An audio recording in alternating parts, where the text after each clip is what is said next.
ओम नमो भगवते वासुदेवाय।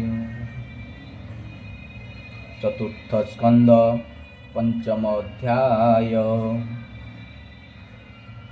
पंचमे सती देह नाशे जटारुभियाई पुरुषे शंकर अति कोप भरे दक्ष नाशिले तार द्वारे।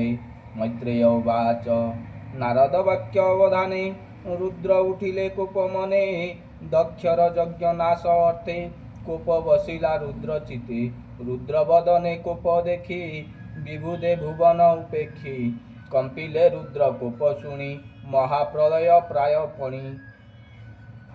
दंते कामोड़ी ओष्ठ पाटी प्रचंड कराल भुकुटे जटा कलापे अग्नि जले देखी कंपिले दिगपाले। से एक जटा उपाड़ीन भूमि रे कले निक्षेपण से जटा भूमि रे पड़िला तहिरु पुरुषे जन्मिला। ताहार नाम वीरभद्र प्रलय काले जेने रुद्र नल प्रायक नयने तिनी आदित्य तेज जेने। सहस्र बाहु मेघवर्ण देखी पलांती सर्वजन कराल द्रष्टं दिशे तुंडे अग्नि ज्वलंत शिखा मुंडे। नाना आयुध दिशे करे मुंडमालाए लंबे उरे।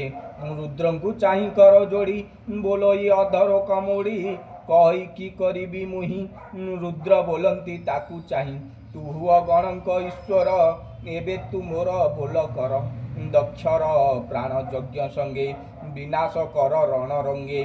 तू मोर अंश आत्मा रूपी सहस्र भुज शून्य व्यापी। दक्षर यज्ञ नाश कर ताहार प्राण बेगे हर। हेमंत रुद्र आज्ञा पाई कोपे कंपई तार देही जलई अति कोपानले नमिला रुद्र पाद तले। स्वभावे रुद्र आत्मा सही तार महिमा केबा कही। चलिला रुद्र गण घेनी शबदे कंपाई मेदिनी। गर्जई भैरव नादे बेगे धामई द्रुत पदे। सुर बुलाई दक्ष करे नुपुर बाजई पयरे धामई पवन हु बेगे। वीर उत्तर दिग भागे सकल पारिषद गणे नाना आयुध तीक्ष्ण बाणे। अति प्रचंड कोप भरी धाइले घोर नाद करी सब देश दश दिग पुरे धूली उडई पाद भरे। विप्रे जे थिले यज्ञशाले धूली देखिले अंतराले उत्तर दिगे रेणु देखी उठिले यज्ञ को उपेक्षी। उत्तर दिग को अनाई बोलंती ए कुआरे चाही देख दिवसे घोरतम दिग न दिशे वात ब्रह्म। एमंते विप्र विप्र नारी देखंती हस्ते हस्त धरी बोलंती एकी तम घोर दिवसे दिशे अंधकार। प्रचंड नभ हे पवन तमे आच्छा दिला गगन प्राचीन बही दंडधारी जेणु अच्छई प्राण धरी। तांक प्रसादे दस्यु नाई उत्पात हेला किस पाई गोरु चरण धूली नोहे एकी तिमिर कहूँ गहे। आज की प्रलय होइब बाम की होइला दैव प्रसूति आदि बामा जेते बोलंती चाहि दुख चिते। सतीर अपमान मूल निश्चय सेई पाप फल एमंते शुण व्याससुत अद्भुत रुद्रर चरित। जे रुद्र प्रलय काल तीक्ष्ण त्रिशूल धरी करे नृत्य करंती अति बेगे देखी पलांती दिग नागे। सहस्र भुज ऊर्ध्वे करी नटर प्राय बेश धरी चंडाट हास सोहे तुंडे जेने तड़ित मेघ खंडे। असह्य तेज जोग बल दिशई भुकुटी कुटिल कराल द्रष्टं सोहे तुंडे तेजे नक्षत्र गण खंडे। तारे दोरहा करी केही विधाता हेले रक्षा नाई। दक्ष को चाहि सभा जने बोलंती अति दुख मने देख एहार कर्म फले नाजत नसिलु सकले। घोर उत्पाते दुख मने भय लुचिले सर्वजने के कहूँ जनंग विकल दक्षिण मिले रुद्र बल। नाना आयुध धरी करे बेगे बेढ़िले यज्ञ घरे के पिंग पिसंग वामन मकर उदर आनन।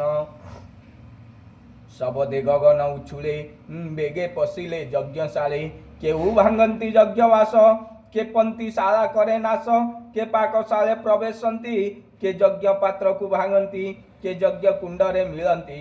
मूत्र पुरुष उत्सर्गंती के भयंकर नाद करे যজ্ঞ মেখলা বেদি তুলে ভাঙ্গিলে অতি কোপ ভরে সুর বুলাই দক্ষ করে কে ଧାଏ ମୁନିଙ୍କ ଉପରେ ତର୍ଜନ୍ତି ଅତି କୋପ ଭରେ ସ୍ତ୍ରୀ ଗଣଙ୍କ ମଧ୍ୟ ପଶି ରାହୁ ଯେସନେ ଗ୍ରାସେ ଶଶୀ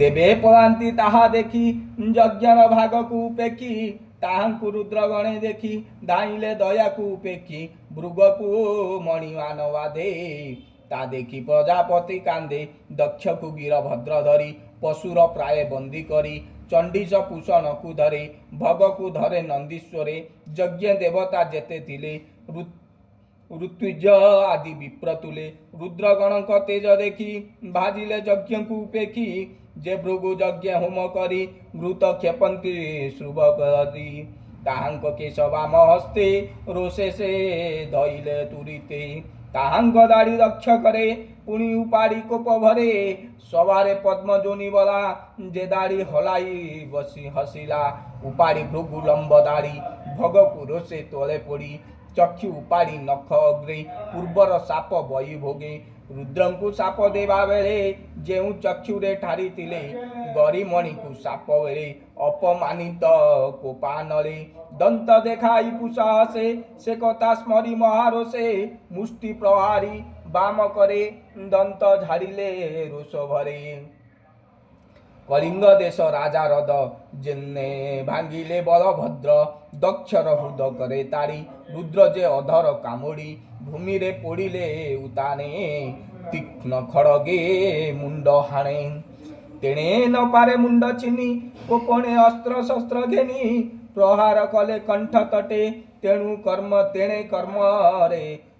ତେଣେ ଚର୍ମରେ ତାନ କାଟେ ଅକ୍ଷୟ ତାହାର ଶରୀର ଦେଖି ବିସ୍ମିତ ସୁରଧର ଅବଧ୍ୟ ଦେଖି ତାର ଗତି ବିସ୍ମୟ ଭାଳି ପଶୁପତି ବେକ ମୋଡ଼ି ତା ଛେଦି ଶିର ଈଶ୍ୱର ହୋଇଲେ ବାହାର ଶିର ପଡ଼ିଲା ଅଗ୍ନିକୁଣ୍ଡେ ରହିଲା ମାତ୍ର ମୃତ ପିଣ୍ଡେ ପିଶାଚ ଗଣ ଘେନି ସଙ୍ଗେ ରୁଦ୍ର ନାଚନ୍ତି ରଣ ରଙ୍ଗେ ଦକ୍ଷ ସମ୍ପଦ ନାଶ କରି ଦକ୍ଷିଣ ଭୁଜେ ସୁର ଧରି ଶଙ୍କର ହୋଇଲେ ବାହାର ଗଲେ ସେ କୈଳାସପୁର ସେ ରୁଦ୍ର ଚରଣ ପଙ୍କଜେ ବ୍ରାହ୍ମଣ ଜଗନ୍ନାଥ ଭଜେ इति श्रीमद्भागवते महापुराणे पारमहंस्यां संहितायां चतुर्थ स्कन्धे दक्ष यज्ञ विध्वंस नाम पंचम अध्याय।